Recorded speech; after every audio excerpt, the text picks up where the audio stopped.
আমার লেখাপড়ায় আর হবে নাই রে, আমার লেখাপড়া আর হবে নাই রে। ও দাদা, ও কাকা, ও জ্যাঠা, আমাকে বিয়া দিয়া দে, আমাকে শাদি করাই দে। এই খেঁচা খেঁচা, এই খেঁচা, কি হয়েছে বাবা? সকালবেলা ষাঁড়ের মতো চিৎকার করছো কেন? তুই কি নতুন করে বিড়ি খাওয়া শিখেছিস? কি বললে? বিড়ি বিড়ি, এমন ভাব করছিস যেন জীবনের নাম শুনিসনি। বলছি তুই কি নতুন করে বিড়ি খাওয়া শিখেছিস? এই শালা বাবা জানতে পারলো কি করে? কিরে চুপ করে আছিস কেন, বলবি তো?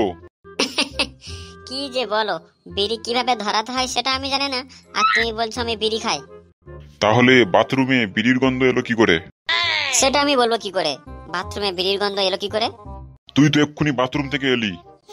তাতে কি হয়েছে? কিন্তু তুই তো বাথরুম থেকে বেরোনোর পর তারপর দেখলাম বাথরুমে বিড়ির গন্ধ। দেখো বাবা, ভুলভাল দোষ আমার ঘাড়ে চাপাবে না। আর তুমি যে লুকিয়ে লুকিয়ে বিড়ি খাও সেটা কিন্তু মা জানে না। হারামজাদা, তুই বাবাকে মিথ্যাবাদী বলছিস? দেখো বাবা, আর যদি তুমি একটা কথা বলেছো আমি কিন্তু মায়ের কাছে গিয়ে বলে দেবো যে তুমি লুকিয়ে লুকিয়ে বিড়ি খাও। ঠিক আছে, আজ আমি ছেড়ে দিলাম, কিন্তু ব্যাপারটা আমি পরে দেখছি। যাক বাবা, জানতে পারেনি, না হলে আজ বিড়ির পিছনে আগুন না দিয়ে আমার পিছনে আগুন দিয়ে দিত।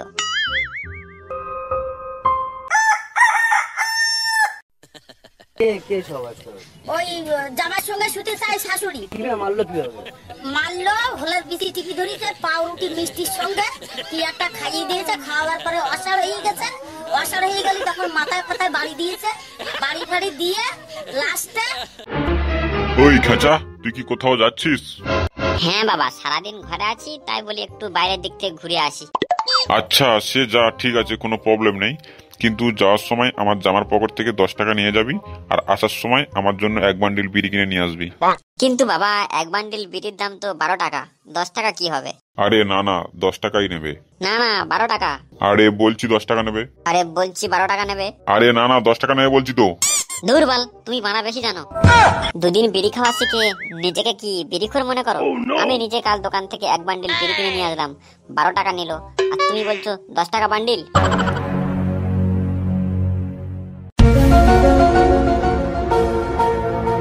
কিরে পাঁঠা, কাল তো খুব বলছিলিস আমি বিড়ি খাই না, বিড়ি কিভাবে ধরাতে হয় সেটা জানি না, তাহলে কালকে দোকান থেকে বিড়ি কিনতে কেন গিয়েছিলিস তুই? না না, কালকের ব্যাপারটা হয়েছে কি, ল্যাংচা আমাকে টাকা দিয়ে বলেছিল আমার জন্য 1 বান্ডিল বিড়ি কিনে নিয়ে আয়, তাই আমি দোকান থেকে বিড়ি কিনতে গিয়েছিলাম, আর সেই জন্য আমি জানি বিড়ির বান্ডিল 12 টাকা। দুর্বল, আবার এই সময় কে ফোন করে? ওই ফোনটা ধর আর লাউড স্পিকারে দে, আমি শুনবো কে ফোন করেছে। কেউ না বাবা, ল্যাংচা ফোন করেছে।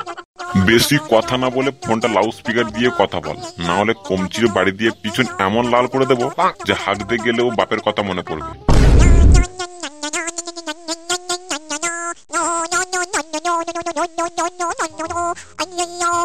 ওই শালা খাঁচা, কালকের বিড়ির বান্ডিলটা নিয়ে কি বললি? একটা বিড়ি খাবি, আর শালা পুরো বিড়ির বান্ডিলটাই নিয়ে চলে গেলি। বিড়ির বান্ডিলটা দেবে কে? তোর বাবা?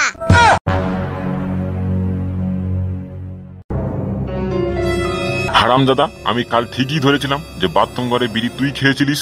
এই জন্য আমি কদিন দেখছি যে আমার আগে 1 বান্ডিল বিড়ি কিনলে 1 সপ্তাহ চলতো, কিন্তু কদিন দেখছি আমার 1 বান্ডিল বিড়ি কিনলে 2 দিনও চলে না। তার মানে তুই আমার বিড়ির বান্ডিল থেকে বিড়ি চুরি করে খেতিস, তাই তো? না মানে বাবা। ছি ছি ছি ছি, তোর লজ্জা করে না? তুই বাবার বিড়ির বান্ডিল থেকে বিড়ি চুরি করে খাচ্ছিস।